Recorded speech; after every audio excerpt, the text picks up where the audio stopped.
Okay, so I think we'll get started now. I wanted to welcome all of you to our first Temple Emmanuel Sisterhood Tikkun Olam event of the year. And I appreciate that you are all willing to join for yet another Zoom event. I know it's sometimes challenging to be on our screens all day and then get back on in the evening, but we need to keep each other safe. So I appreciate you doing so.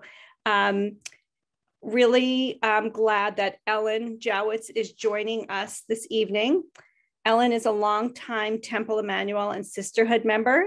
She served as the Family Resource Coordinator at JF&CS Center for Early Relationship Support since 2013. And in this role, Ellen has helped hundreds of families access public benefits, including SNAP, cash benefits, rent assistance, shelter, and more. She regularly leads trainings for professionals and volunteers on public benefits and working with clients who are experiencing poverty. Ellen is also a licensed attorney with many years of experience in appellate practice and criminal law. Prior to coming to JF&CS, she represented indigent criminal defendants on appeal, and she has argued more than 40 cases before the Massachusetts and Connecticut appeals courts. Ellen has devoted her career to helping underserved populations, and she finds great satisfaction in her current role assisting families who are trying to navigate complex systems. So, as you can tell, Ellen is very busy doing really important work. We really appreciate that she's taking the time tonight to speak with us. I'm guessing you will all have some questions for Ellen. And Ellen has requested that unless it's a burning question that really needs to be answered right on the spot, if you could just hold your questions to the end, we will have a question and answer period. And you can either raise your hand or put your questions in the chat. So I am going to let Ellen take it from here. Thanks so much, Hope. Thank you all for coming. I know we all have Zoom fatigue, so I really appreciate that you've come to listen and to think together about this issue. And it's nice to see a lot of familiar faces and a lot of familiar names. And so thanks for being here tonight. So as Hope mentioned, I've worked at Jewish Family and Children's Service for 9 years. Actually got the job through Raquel Pemstein, who's on the screen, who used to work there. And I assist families with young children who are experiencing maybe a short-term financial crisis or long-term poverty. And after I was on the job for a couple of years, I started to notice a pattern of behaviors in clients that were really puzzling and quite honestly frustrating for me. So a few of those behaviors were things like failure to complete an application. So I might have been talking to a client for a long time about applying for SNAP, which is food stamps, and it could have brought hundreds of dollars into their households to buy groceries every month and have been a tremendous help for a family that was struggling. And we'd get to a point where the application was done and 3 of the proofs were sent to the agency and the client just couldn't get that last proof in. And I thought, why? You know, months are going by and they don't have groceries and they're not doing it. Another example would be clients who would miss appointments. There were a couple times I drove a half hour and showed up on a doorstep and the client wasn't there. There were other times I had a phone call scheduled and the client didn't answer and called an hour later that she'd fallen asleep. And again, I thought, wow, that's strange. What's that about? Another example is a client who was struggling to pay rent, and then I heard that she took her kids to the amusement park. And again, you know, it was sort of hard for me coming from my background and where I was to understand what was going on with these behaviors. And then I came across this book. It's called, you may see it in the mirror image here, but it's called Scarcity, the New Science of Having Less and How It Defines Our Lives. It was written in 2013. The authors are Sendel Mullainathan and Eldar Shafir. And I read the book and I couldn't put it down. I highly recommend it. It's very readable. If you have any interest in social science, it's really wonderful.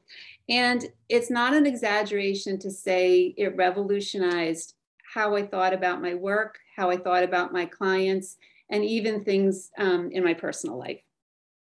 So what I'm hoping to do this evening is take you on a very quick tour of the book and highlight some of what I think are the most important concepts and how they apply in our lives and also in the lives of people experiencing poverty. So there's my introduction. So to start us off, what do we mean by the term scarcity? And the authors define it as having less than you feel you need. So not necessarily not enough, but less than you feel subjectively that you need. And it can apply to all types of scarcity. So I'm going to start by talking about three scenarios involving three different types of scarcity: scarcity of time, scarcity of calories, and scarcity of money. And they may seem very different, but they actually have quite a lot in common. So first, let's think about scarcity of time, and let's imagine a busy executive. Her to-do list keeps getting longer. Every time she checks one thing off, two more things pop on the list. She's always saying yes to projects that have long-term deadlines because she thinks they're far enough away and she'll have time to take care of them.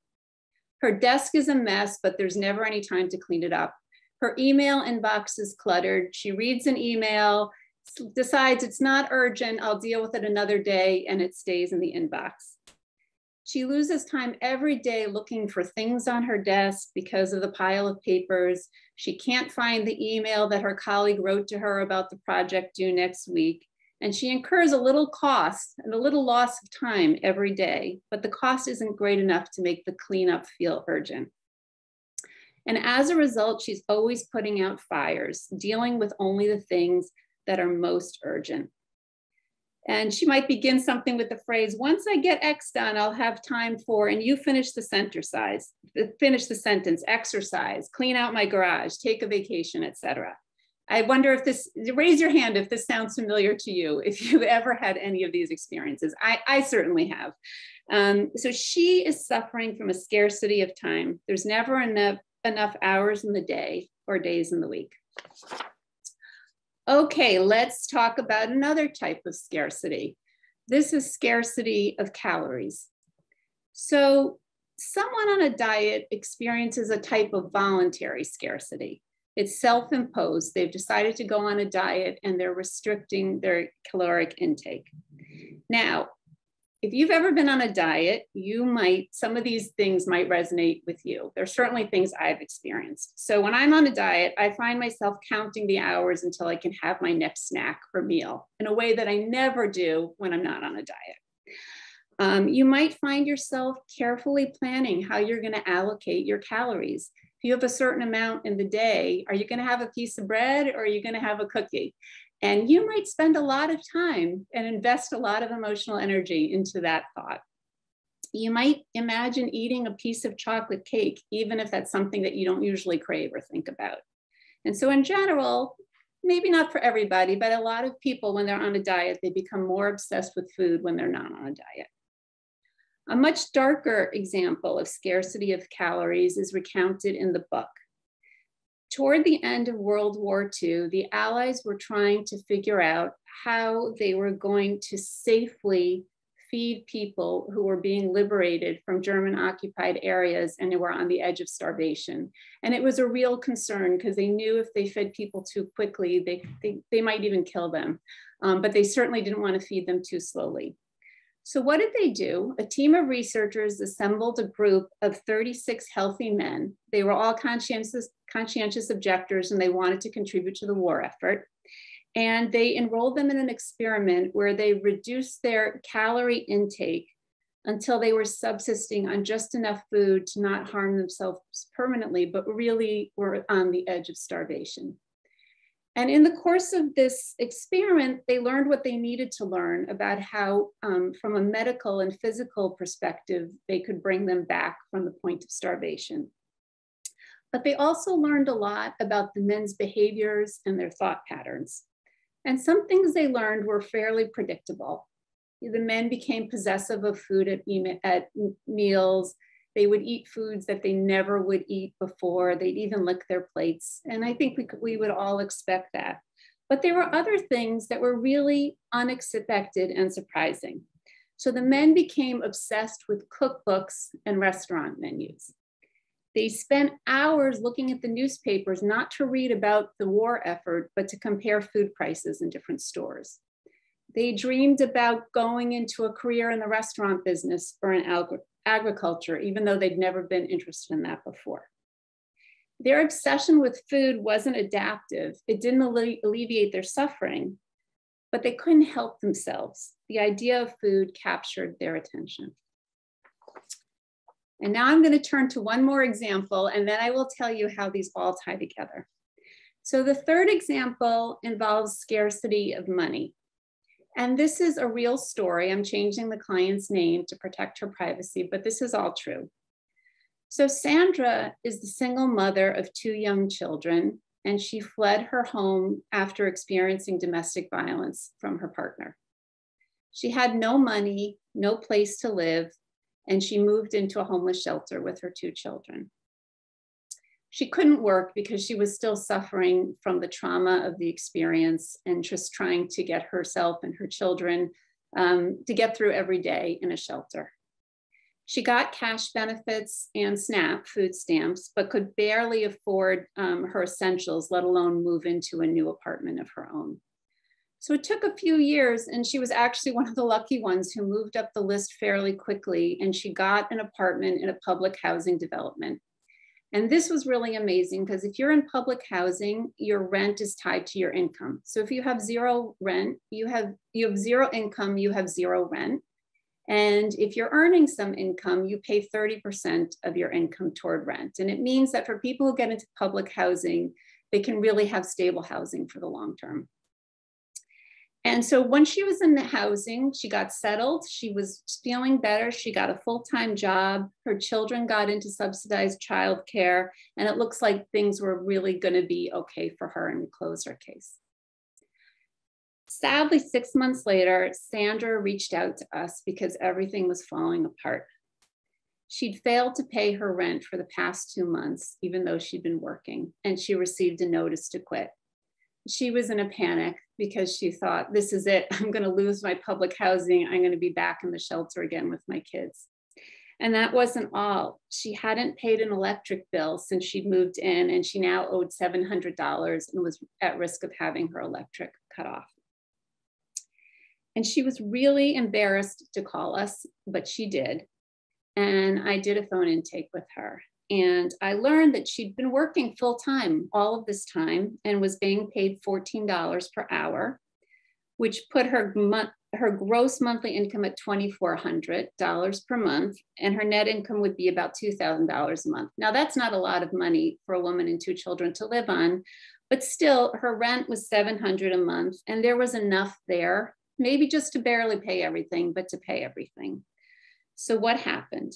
And again, she was really embarrassed, but she finally explained to me that she went out and bought all new furniture when she moved into the apartment.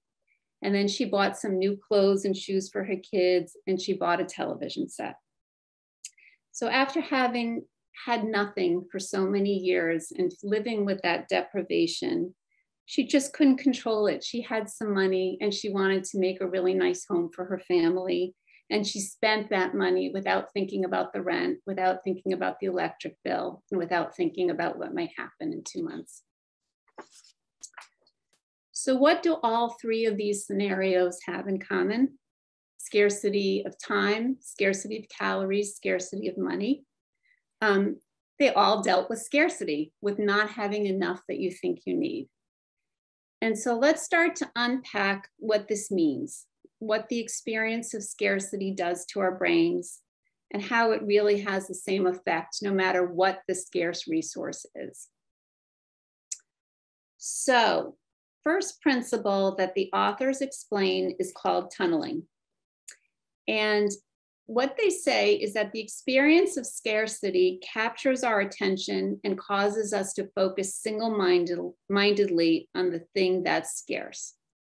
And they call it tunneling because it's like you can only see what's in the dark tunnel. Like what's inside the tunnel is what's in front of you, and anything outside of the tunnel is completely out of your mind. So in the busy executive's case, she could only see the most urgent item on her to-do list for that day, and nothing else, not the messy desk, not the cluttered email inbox, just what had to be done that day. In the World War II experiment, the men could only think about food. They'd be shown movies with really engaging plot lines and with the hope that it would distract them and alleviate their suffering. And all they wanted to see were the scenes with food in them. Nothing else mattered. And in Sandra's case, our client, the desire to make a nice home for her family was the only thing inside the tunnel. Rent, the electric bill, those were outside the tunnel. She didn't see them in that moment. Now, tunneling can have its advantages as it enables people to become more focused and efficient. You may know from your own experience that sometimes when you have a deadline that's far off, you can really be distracted and unproductive. My college-age kids are constantly writing their papers the night before because even though they've had a month to do it, it's so far in advance, they're really just not focused. But suddenly when that deadline looms, you get laser focus. Nothing else matters. The only thing in the tunnel is that one paper or assignment with the immediate deadline, and you focus on it. So that's the benefit of tunneling. But in many instances, it impedes our ability to focus on other things that are equally important, maybe not urgent, but really important. But right in that moment, they're outside the tunnel. And so we don't focus, and that can have a lot of negative consequences. And that brings us to the second principle, which is the idea of the bandwidth tax. So bandwidth, I think we all use that term, right? Have you ever said, I don't have the bandwidth for this right now? And it means exactly what you mean when you say it. It's a way that we have of allocating limited information processing abilities. There's only so much our brains can handle at once, right? Now, when we experience scarcity, really of any kind, it takes up a lot of bandwidth because we're really focused on the thing that's scarce. And then we have less capacity to attend to other things in our life. And first, the bandwidth tax affects cognitive capacity, which is our ability to think and to reason. And they've done lots of experiments, and it's all detailed in the book, and I won't go into it, but it's pretty amazing. Even people who are on a diet have less cognitive capacity when it comes to certain things, especially if they have to do with food. And second, the bandwidth tax affects executive functioning ability. And it can make it more difficult to do all kinds of things like pay attention, remember things that aren't urgent, like an appointment with your caseworker, follow up on tasks, stick with the plan, weigh future implications of current decisions, exercise self-control and resist temptations, and regulate emotions. Even smiling or being polite can be really difficult when you're under the influence of the bandwidth tax. So let's apply this principle to our busy executive that we talked about in the first example. She has a really important presentation coming up at work next week, and she's singularly focused, and she's working late at night and getting up early to complete the task. So what happens? She skips her exercise routine. That's the first thing to go because she's just too busy and she needs that hour in the morning to work on the project.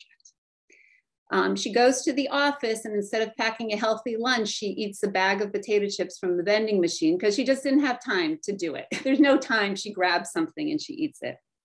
She forgets to call her best friend on her birthday because her mind is just totally focused on the project. She comes home in the evening and her spouse wants to talk to her about something important. She's like, not now, I don't have the bandwidth. I just can't do it. And then she snaps at her son when he asks her for one more bedtime story. We can all probably come up with examples from our own lives like this, right? If you think for a minute or two, I'm sure you can think of plenty of times when you made poor choices because you just didn't have the bandwidth. And hopefully, in many of our own personal examples, this was a short-term situation, or we had options for managing the scarcity that was creating all of these problems. So as the authors point out, a well-paid professional who's really busy could, at least in theory, opt to take less projects, or she could take a vacation, or she could get help cleaning her house.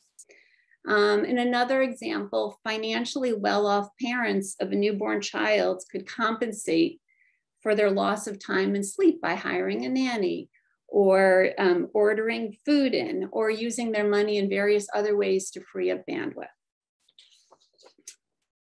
But what about people who are experiencing poverty? So let's imagine a single father with a young child.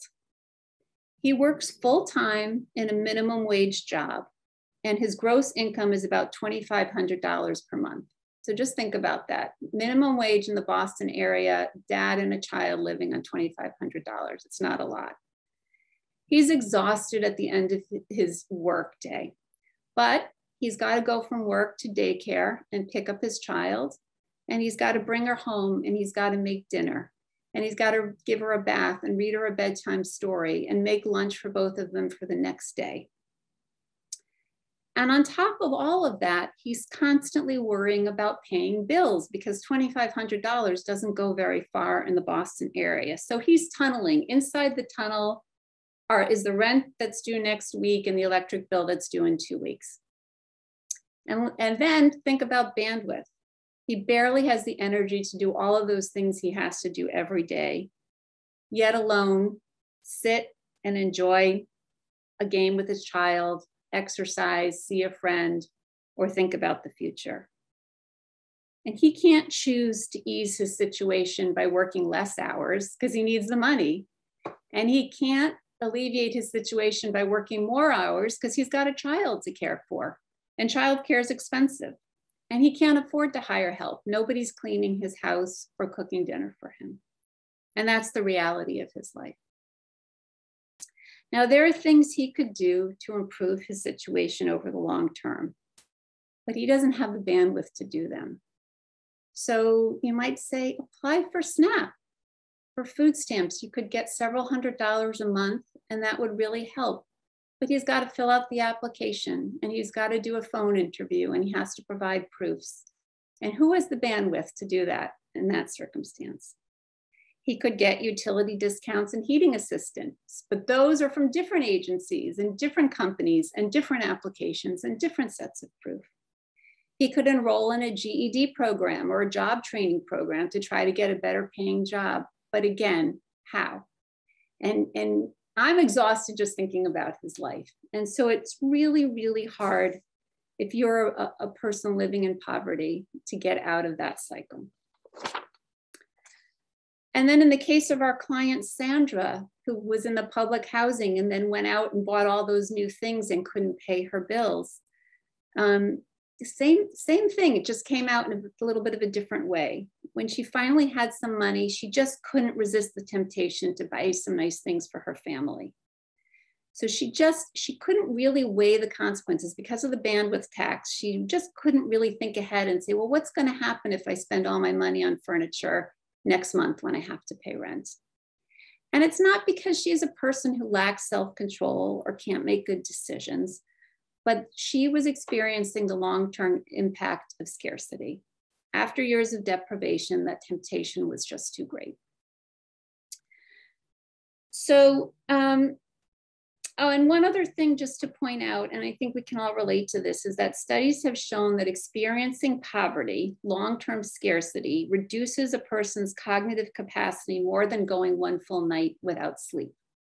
So if you've ever had a night where even you got a couple hours of sleep and think about how you functioned the next day, that's really tough. And now imagine that's your life every single day. You can imagine you could just maybe barely get through your job and your kids and everything else, forget about planning for the future. And that brings me to the third principle, which is the idea of slack. And the authors use a really wonderful metaphor.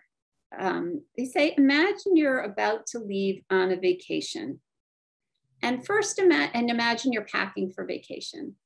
And in the first scenario, you've got a nice big suitcase and there's lots of room, and you start throwing in the essentials and you don't think very carefully about how you put them in. And then you're like, oh, I have some more room. Maybe I'll bring this scarf, I'll bring this sweater, and there's even room to spare, and you close the suitcase, no problem, and you're on your way. Now imagine you're the same person leaving on vacation, but you have a really small suitcase. And you first throw in the essentials and then you're like, oh no, I can't even close this with just the bare minimum. So you take the essentials out and you start thinking really carefully, what do I absolutely have to have in this suitcase? And how can I pack it so I can fit it all in? And they plan, and it's like a puzzle, and you have to really think about all the pieces. And maybe you take something out and you put it back in, and you invest a lot of energy until you've packed as much as you can into that suitcase. And there are things you've left behind. Maybe you left behind the umbrella or the winter jacket or who knows what. You didn't take everything that you probably need, but you did the best you could. So in the case of money, the rich have big suitcases. They have a lot of extra room in their suitcase. They can throw everything in that they absolutely need, and then the things that they don't need so much, and they don't have to think that carefully about it, and they don't have to plan, and then there's room to spare. People experiencing poverty have the small suitcase. There's no extra room in their suitcase, and they have to leave out things that they really need. Do I buy diapers or pay the cell phone bill? Do I pay the rent or do I pay the car insurance? What can go into the suitcase this month and what has to stay out? There's constantly thinking, figuring, and that takes a lot of brain energy and that takes a lot of emotional energy. And then even if a person with a relatively small suitcase has figured it out and they're managing to get all the essentials in every month, there's no slack, there's no extra room in the suitcase. What happens when something occurs that's just not planned for? The car breaks down. What do? You don't have that extra money, that reserve to pay for the car. So then you start taking public transportation, and then you're late and your boss is unsympathetic and you might lose your job. And so it's a very different scenario. And I think that suitcase image really graphically brings home the different lives that people live who are experiencing poverty. So I'm not going to talk too much longer, just a few other things. First, I just want to share with you a few things. So knowing what we know about scarcity, first, how can we apply these principles to help people who are experiencing poverty? And I'm just going to share a few examples that we do at JF and CS. And it's just a few ideas. I'm not going to go into the whole thing because that's not the main point of this, but one thing we really try to do is think about ways to free up bandwidth rather than further tax bandwidth. So a lot of social safety net programs are designed, not intentionally, but they really tax bandwidth. They require so much effort in applications and in proofs and in different agencies and bureaucracy.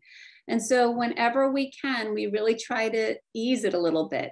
Help a client fill out the application, help them get the proofs in, send them reminders, work with the agencies to say, hey, could you bend the rules a little? Do they really need this? Whenever we can.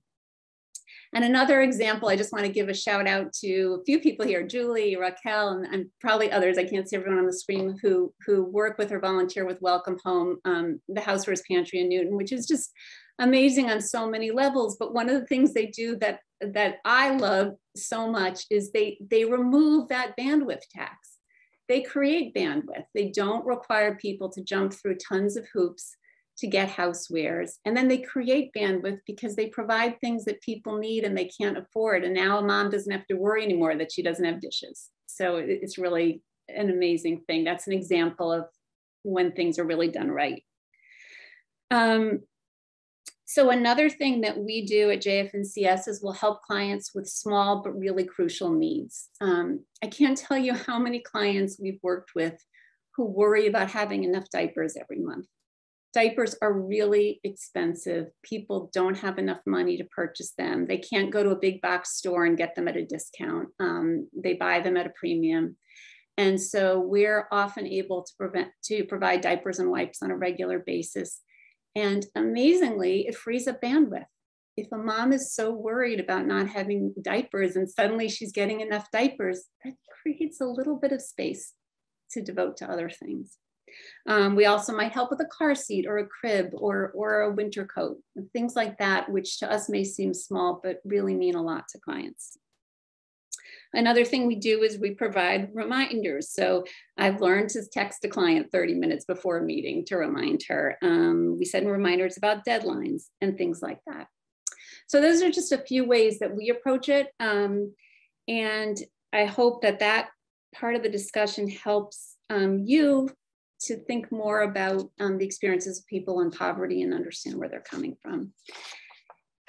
And then the last thing is just to think about how can we apply these principles to our own lives.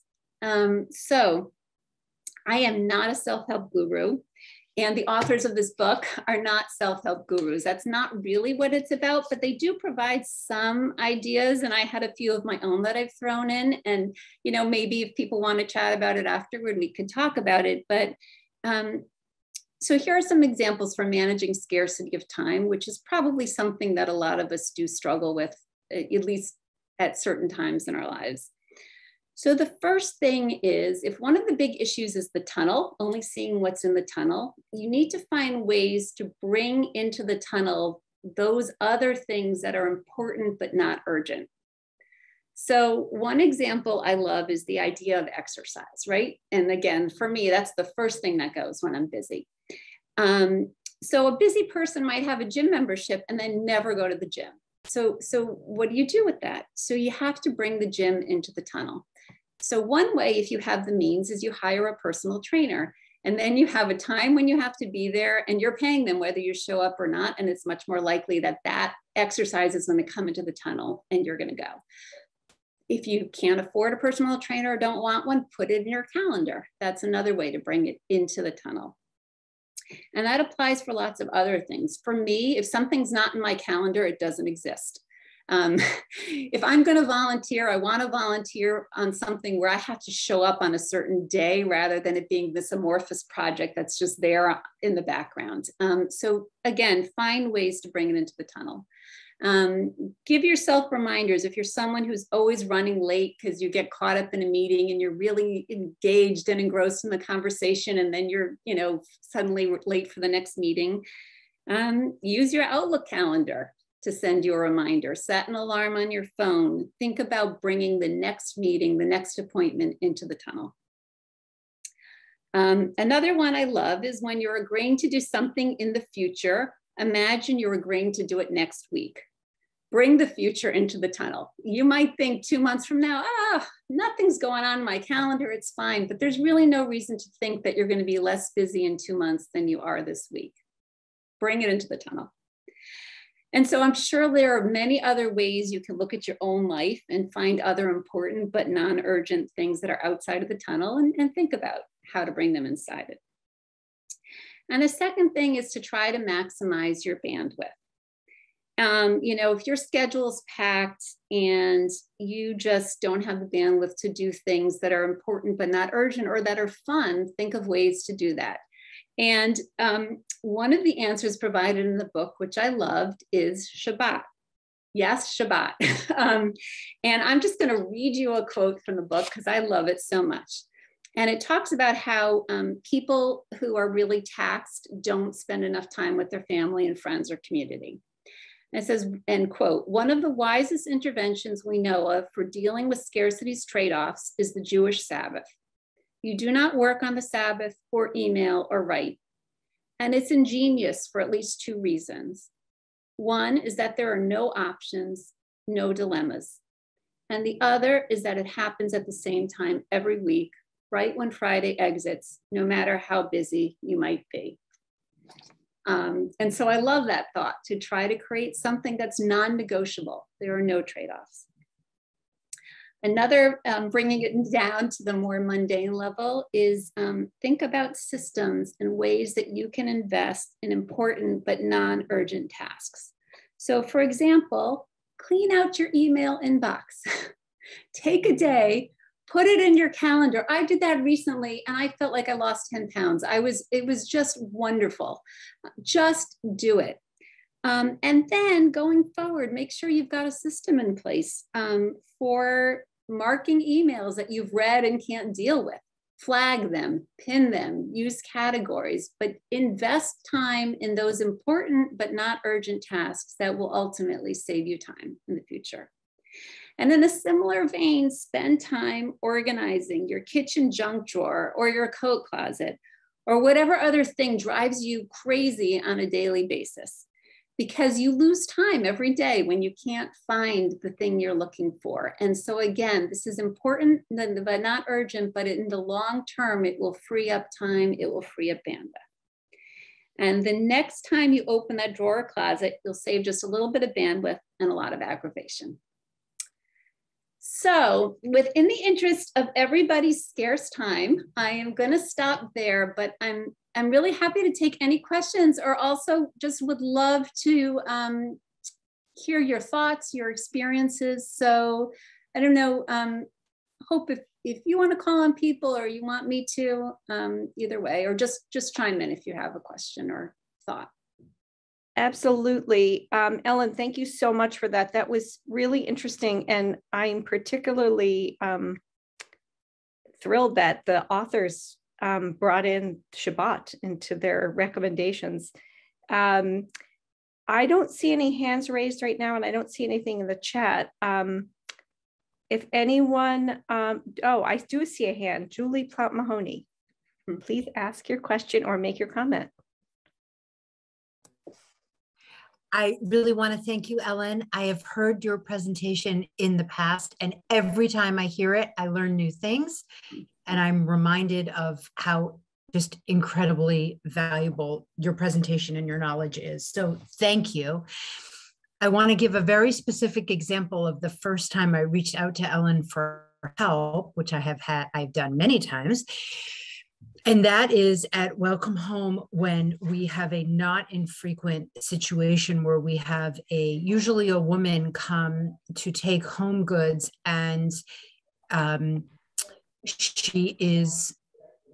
there are one of two very common reactions. One is an overtaking, almost like a kid in a candy store grabbing, overtaking, which is hard to control when you're there, and it's hard to manage.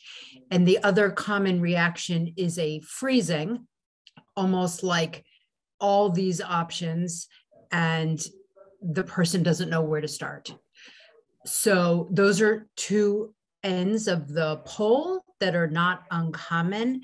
And your explanation and your teaching, Ellen, around why someone who's experienced scarcity would have one of those extreme responses to being in an environment where they could help themselves was incredibly helpful. So thank you. And it informs our work all the time. Thanks, Julie. Joanne, did you have your hand raised? Yes, I did. I wanted to ask, Ellen, you said that when you work with clients, sometimes you'll contact like an agency and that you'll ask if they'll be a little lenient and maybe not be so difficult in terms of the proofs and everything else. Is that something that you need like a liaison to do, or is that something that some of your clients could also do on their own and advocate for themselves? Yeah, that's a great question, Joanne. So it sort of depends. Sometimes clients can and do that, although, so again, with the whole bandwidth idea, oftentimes it's just overwhelming for clients to do that, or intimidating for them to do it. So it really depends. But so Leslie Pucker, who's on the call, and I work together at JF&CS, and we're working with a mutual client who recently was just struggling to get the last proof in for something called fuel assistance, which could be worth about $1,400 for her family, which will really make a big difference. And the agency was just being difficult and not really listening to why it was so hard for her to do it. And finally, we just called and we said, "This is the situation." They're like, "Okay, you don't need to do it." I wish, excuse me, they would do that without an advocate. But sometimes it requires somebody who's got a little bit of distance, and maybe sadly they feel as somebody they're more willing to negotiate with than the client. Thank you. Raquel? Thank you so much, Ellen. I haven't read the book and I plan to read the book, but in the meantime, this has been a really great introduction, and so much of what you said, um, sort of rings true from my experiences when I worked at JFNCS or when I volunteer with Welcome Home. And I think one of the really important reasons to share the messages of this book are for people who are working in this space or volunteering in this space.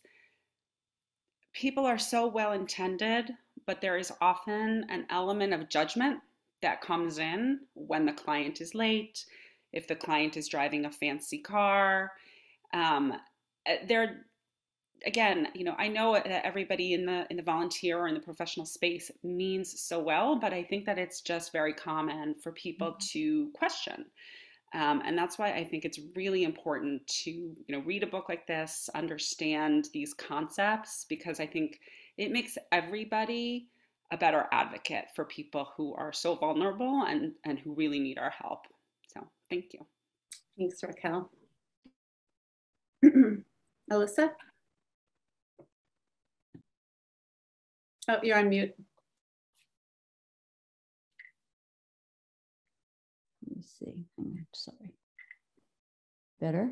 Yes. You hear me? Okay. Thanks, Ellen. So it's interesting, the discussion about Shabbat. What strikes me about it is the predictability of Shabbat and issues of scarcity. You don't feel in control and things are unpredictable. With Shabbat, you can anticipate. It arrives, it comes, and it's coming again. So the juxtaposition of the predictability and the lack of predictability to me are, very clear. Yeah, thanks, Alyssa. I love it. And I love the idea of the non-negotiability of it. If you are observant, Shabbat is Shabbat and nothing else matters. That's the only thing in the tunnel, that time with your family and friends, and the idea of rest. And I wish I could adhere to it. It's a long-term goal for myself, but I think we do it partially. We do Friday night, and that has actually been a sacred space in my family for over 20 years. Friday evening, nothing else happens, but it's time with family or friends having dinner, and that's really an oasis in our busy lives.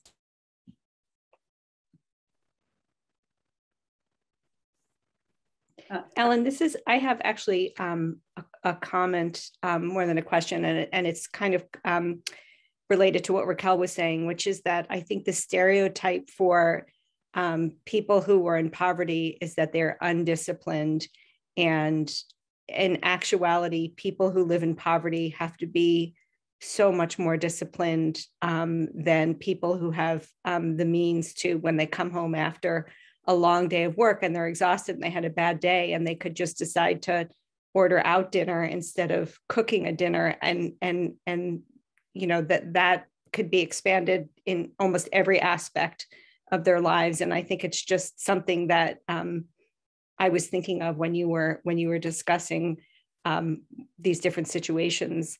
And I also love that you talked the scarcity of time, which all of us experience, even though we might not have a scarcity of other resources. It makes it easier to kind of appreciate people who have a scarcity of almost everything. So thank you for making that so much more clear to me. Thank you, Hope. Appreciate that. I think the one thing that's resonated with me is the idea of sometimes you can't make eye contact or be polite or say thank you when you're experiencing scarcity. And I think of, people who are working in a fast food restaurant. And it's like, why don't, customer relations. And now I always think about this and I think what's happening in their lives, and they're working hard at this minimum wage job and they have a lot of pressures, and it's just, it puts everything in a different light.